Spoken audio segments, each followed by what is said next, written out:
and served as Minister of Information in a Patrick Manning government. That's 26 years, ladies and gentlemen. She also served as Minister of Consumer Affairs, later went on to serve as an opposition senator from 1995. She has served this country as Minister of Legal Affairs and Minister of Planning and Development.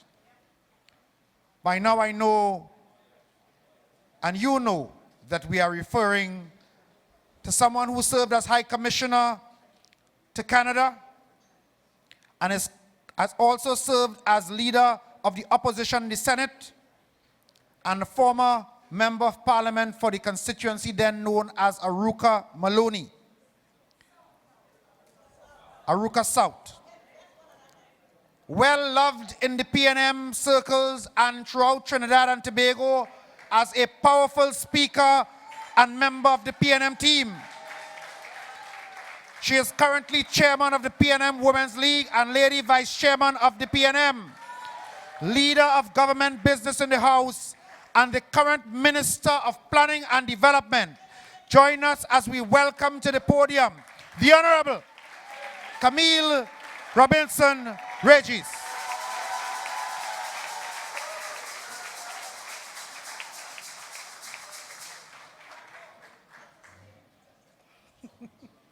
Thank you very much, Mr. Chairman. Political leader of the People's National Movement, the Honorable Dr. Keith Christopher Rowley, Deputy Political Leader and Minister of Works and Transport, Senator the Honorable Rohan Sinanan, Chairman of the People's National Movement, Senator Franklin Khan, Local Government Representative for Carapo, members and supporters of the only true political party in Trinidad and Tobago, members of the executive of the La Horquetta Talparo constituency,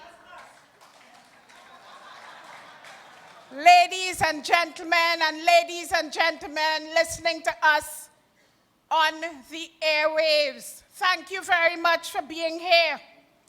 And for me, it is always a pleasure to be here with you in the constituency of La Horquetta and in the constituency of La Horquetta Talparo, as this constituency is one of the constituencies that possesses that blend of rural and urban, a blend of the old and the new, a blend of what we enjoyed in the past, and a picture of what the future promises for all of us in Trinidad and Tobago.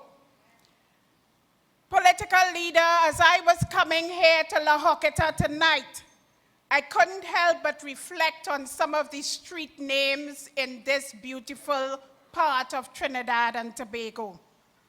Names like Neville Jules, who was a veteran Trinidad All-Stars arranger, and who is credited with introducing the bomb tunes.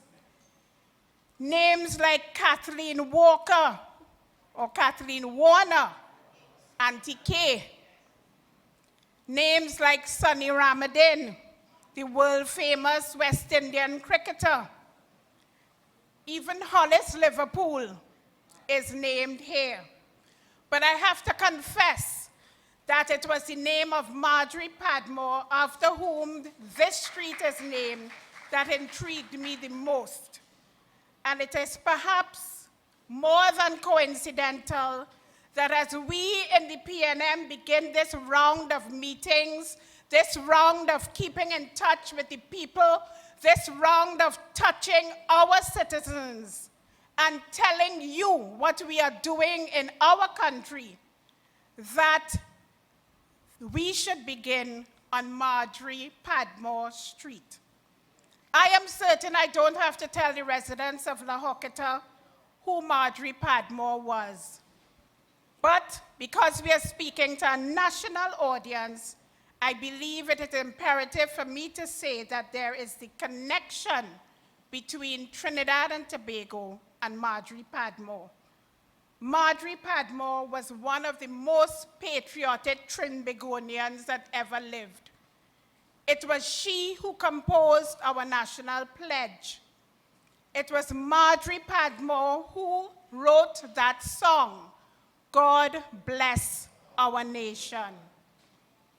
Tonight, we in the PNM pay tribute to all the heroes whose names adorn the streets of La Horquetta, but more so to Marjorie Padmore for reminding us of not only how blessed we are as a country, but the need to always keep praying for sweet Trinidad and Tobago.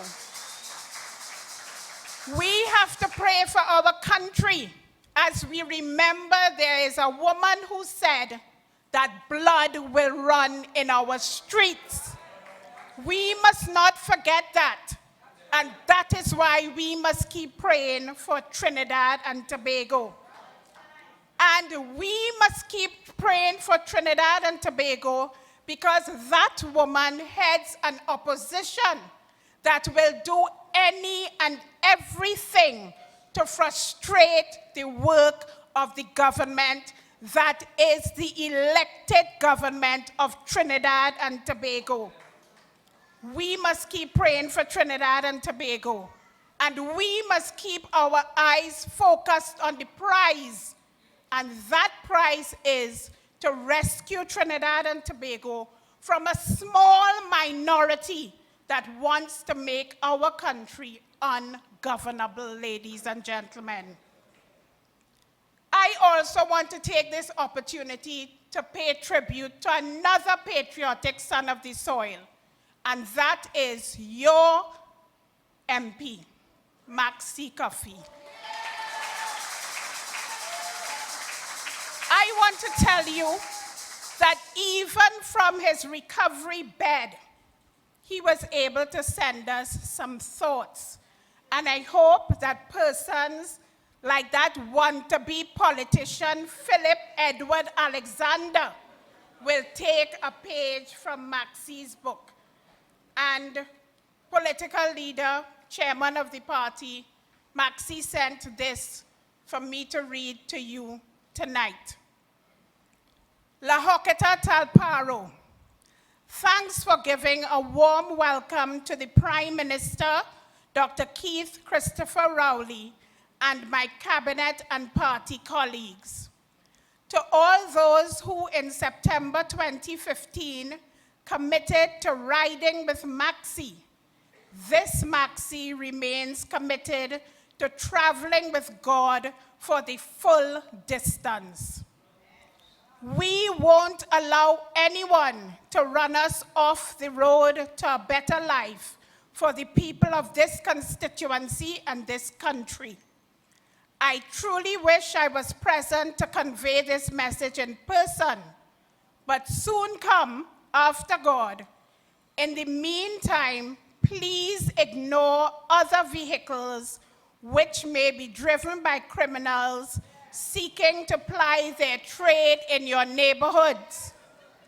The people of Phase 5 and Phase 6, as well as those in Las Lomas, Todd's Road, Wallafield, and Mundo Nuevo, who are enjoying community facilities and or infrastructure, know that this Maxie has not shut down.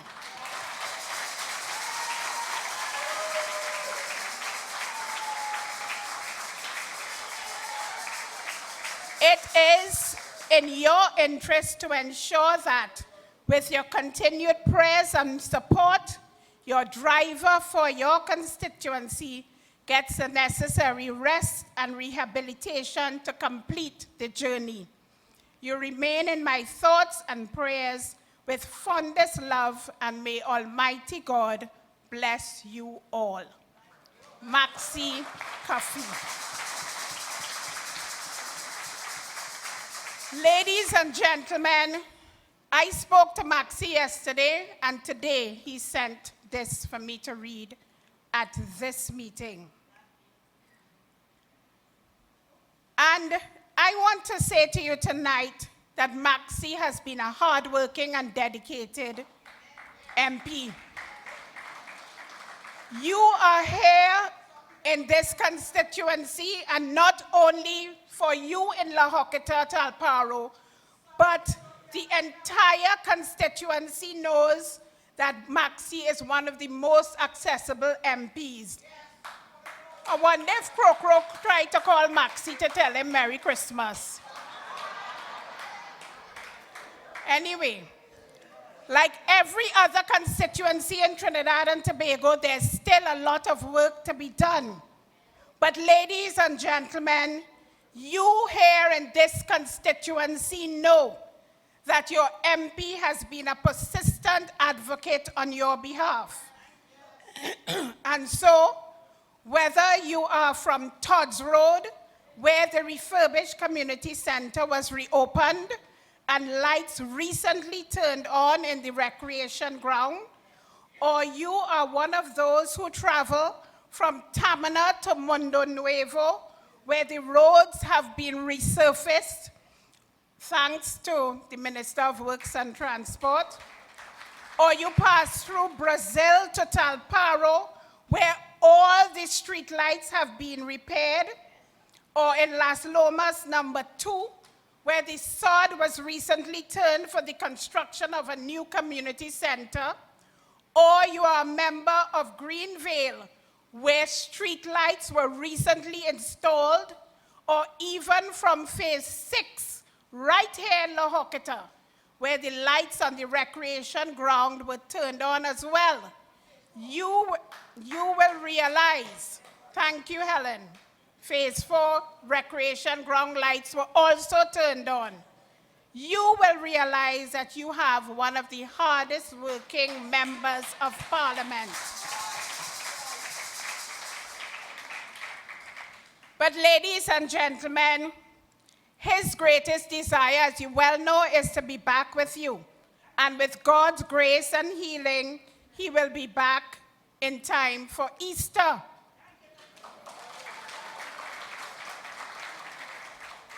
But ladies and gentlemen, there's one area in which this community in particular, the La Horquetta part of this constituency, has led the way for Trinidad and Tobago, and that is with respect to safety and security. I am told that there was an escalation of violence in 2016. There were 12 murders in La Horquetta, 3 woundings and shootings, and 9 reports of robbery. Through the intervention of your MP, a series of community meetings were held in the community centers and primary schools, and it has resulted in the institution of joint army and police patrols. The effect of this intervention is that in 2017, there were only 3 murders, 2 of which were solved, and the statistics indicate that this was the lowest number of murders in La Horquetta for the last 5 years. There must be something good happening in La Horquetta. And I want to take this opportunity to congratulate your MP for his steadfast representation of his constituents. And on your behalf, I want to tell people like Philip Alexander that try as you might to damage Balize, Balize do dead. Balize only blooms, and Maxi Coffee is strong Balize. Ladies and gentlemen, though this PNM family has learned one thing since we won the election in 2015, and that is that some people don't want to see anything good happen in this country. There are some people who we know well who gloat every time there is news of a murder. There is almost a malicious and sadistic joy that some people take when they see another protest or anything negative.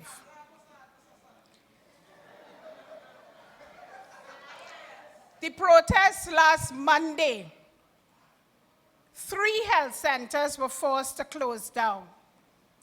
It was difficult to get to the Port of Spain General Hospital, and some people who we know well were happy about that.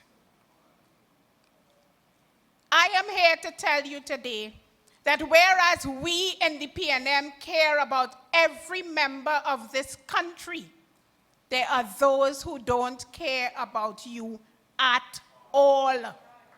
Their sole aim is to get back into government by any means necessary. And for them, if it means burning down the town, they are prepared to do that. So when they tell us that when we in government, crime goes up, we tell them when they in opposition, crime goes up. And we have to wonder about that. We of the PNM are true patriots. We love our country, not just the constituencies we represent. The truth is, ladies and gentlemen, that after 2.5 years in government, we are still trying to unravel the web of UNC corruption and deceit that we inherited. We are still trying to remove the scales of nepotism and mismanagement that we have encountered. We are still trying to get rid of the waste, corruption, and mismanagement. But thankfully, we are approaching a dawn and we are seeing the light. And I'm sure you are seeing it too. My colleague talked about the change that we have seen in the corruption index. And I want to just give you an idea of how that score is arrived at.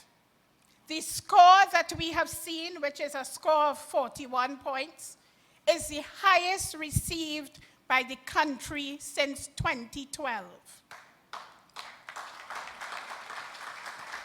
The analysis is based upon data collated over the 24-month period, 2015 to 2017. And it is based on perception. Remember, it is a corruption perception index. But what is this based on? It is based on the fact, in addition to what my colleague said, it is based on the fact that there has been the establishment of best practices in procurement. It is based on the fact that there have been reforms to public financial management and procurement systems to enhance budget planning and implementation and to increase transparency and accountability.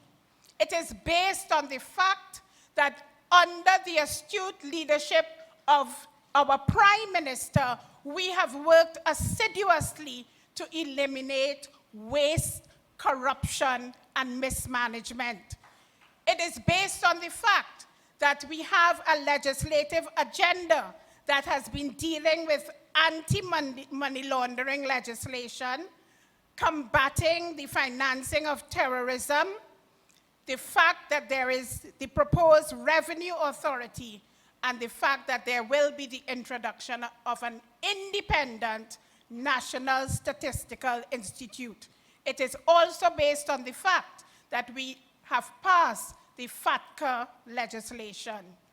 Ladies and gentlemen, that is why assiduously your government has been working to ensure that corruption is stamped out in every part of Trinidad and Tobago. And we have now received the highest score ever for Trinidad and Tobago since 2012.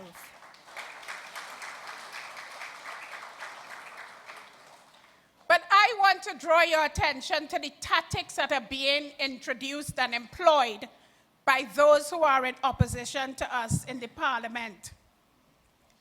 It is one that is clearly to frustrate the government's legislative agenda and to frustrate the government's development program. They are insisting that every piece of legislation must go to a joint select committee. Even if it's only for a minor amendment, they are insisting that we go to a joint select committee. But we are telling them we are not going to be subscribing to them trying to force us to go to a joint select committee unless a joint select committee is needed. It is important for us in the government and for you to call them out because they are employing a great level of deception. Not only is it important for us in the government to connect the dots for you so that our country and you can get the bigger picture of what is taking place, but it is one thing for you to want to return to government. But when you are prepared to do so by withholding your support for key pieces of much needed legislation, then no political party engaging in that behavior is worthy of the vote of the people of Trinidad and Tobago. The current standoff with the anti-gang legislation is a key case in point. The Trinidad and Tobago Police Service, the Trinidad and Tobago Prison Service, and every other recognized arm of the protective services have openly and unreservedly declared their support for the anti-gang legislation. But the opposition is playing games because, as I have said, they don't care about the people of Trinidad and Tobago. They only care about themselves. In the interest of compromise and in the interest of doing what is best for the country, your government agreed to a sunset clause and then moved our position from one of 5 years to 4 years. The opposition ensured the death of that bill by insisting that the sunset clause be for a duration of 2 years, and then they voted against the bill. This is the same UNC. When they were in government, ladies and gentlemen, we voted with them on the same bill. And we voted for a 5-year sunset clause. The same bill, not anything is different. And they behave like if they're suffering from political amnesia. It is as though they can't remember their own arguments in favor of the same piece of legislation. Now they're insisting that it be 2 years. But your government does not deal with terrorists because they're behaving like terrorists. And we will not engage in political prostitution. We will not sell out the security and safety of this country for what Kamla Prasad Bisesa and Rudy Munilal have to offer. Ladies and gentlemen, we should not be negotiating to protect the citizens of this country. When a bandit comes to hold you up, they don't ask if you are PNM or if you are UNC. And that is what the anti-gang legislation is all about. It is for all of us. It is for the protection of every citizen of Trinidad and Tobago. And the efficacy of that legislation can only be determined when it becomes law. You and I know well that there are several cases before the court where those who are involved have either died or they have been languishing in prison. Ladies and gentlemen, we on the PNM team are not entirely surprised by the move by this opposition. We are disappointed, but we are not surprised. Every piece of legislation, as you well know, that has the potential to reduce the length of time between arrest, charge, and trial has been met by opposition by those who are opposed to us. They have no interest in ensuring speedier trials and no interest in the people of Trinidad and Tobago. But ladies and gentlemen, we have always said that Trinidad and Tobago is PNM country. Whether we are in opposition or in government, we care about the people of Trinidad and Tobago. And ladies and gentlemen, let me remind you, as I mentioned the presence of the former Minister of Housing, Dr. Rudal Munilal, in the Joint Select Committee meeting recently. Rudal Munilal had responsibility, among other things, for CPEP, the Community-Based Environmental Protection Enhancement Program. That program was supposed to protect the environment, to enhance the community, and to work in the interest of environmental matters in Trinidad and Tobago. In that context, then, as we understand CPEP's true mandate, I want to ask Dr. Munilal, who is talking so much these days, which contractor pocketed some $30 million to construct a community center at Bunsey Trace in Penal in his constituency?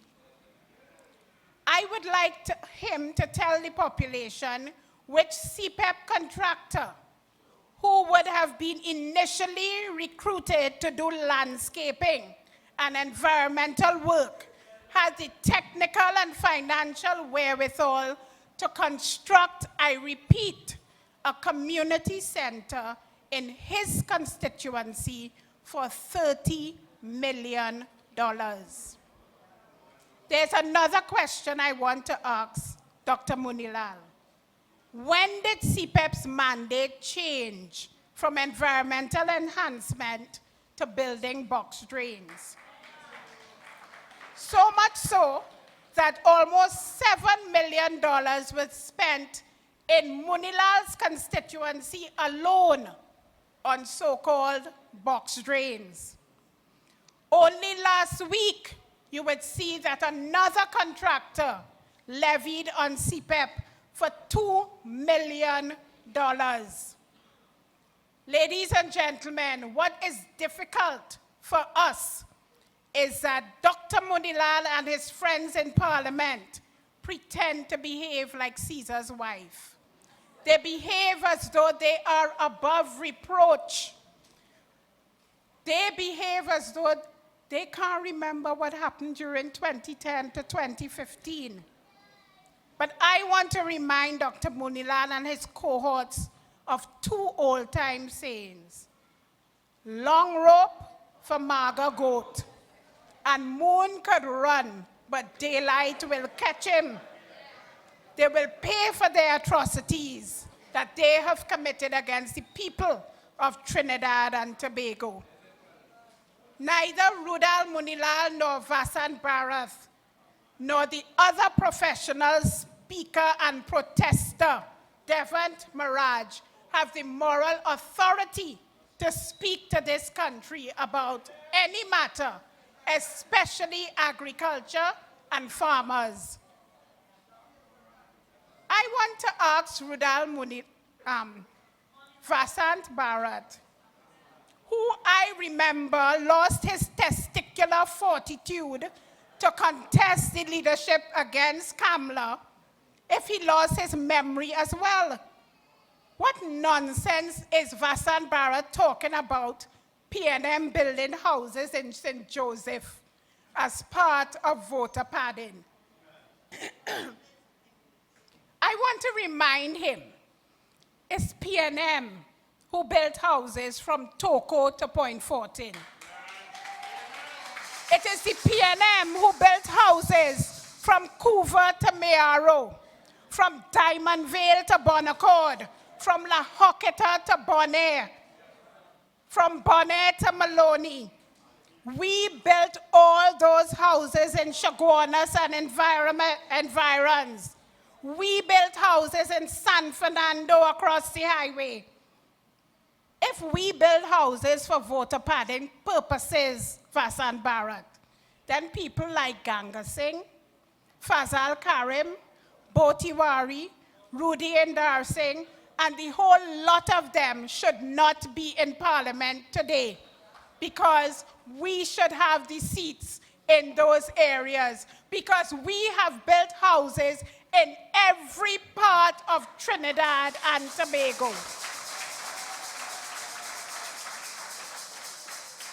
And let me ask another question of Vasan Bharat. There's a Trinidad Guardian newspaper report of Saturday, May 7, 2011, not a good year after the 2010 election, where Gail Alexander asked farmers, including Danu Suku, who is now protesting all over the country,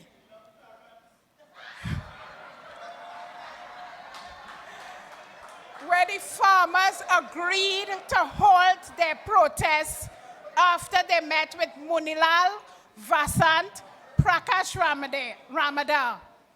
And I ask you tonight, ladies and gentlemen, have you heard of the PNM bulldozing any farmers' crops in St. Augustine or St. Joseph? Have you heard of any farmers losing their lands and having to be relocated as a result of our decision to expand the East Grove housing community? Have you? Exactly. In that same article, Vasan Bharat, who is fighting for his political life by threatening to take the government to court, is quoted as saying, and I quote, "We've moved along significantly to ensure we come to the best possible resolution for all. There's need for food and housing. They're not competing interests." End of quote. So Vasant, food and housing were not competing interests then, but now, under the PNM, they are competing interests. You see how easily they become amnesic? Look, Vasan, give us a chance in Trinidad and Tobago. Vasant wasn't thinking about the citizens' interests when he was driving over the woman's foot in Juve morning. He wasn't thinking about the citizens' interests when he was the one purchasing a Porsche and using the government's money to purchase that Porsche. He wasn't thinking about the citizens' interests when they were going to build on Eddie Hart ground.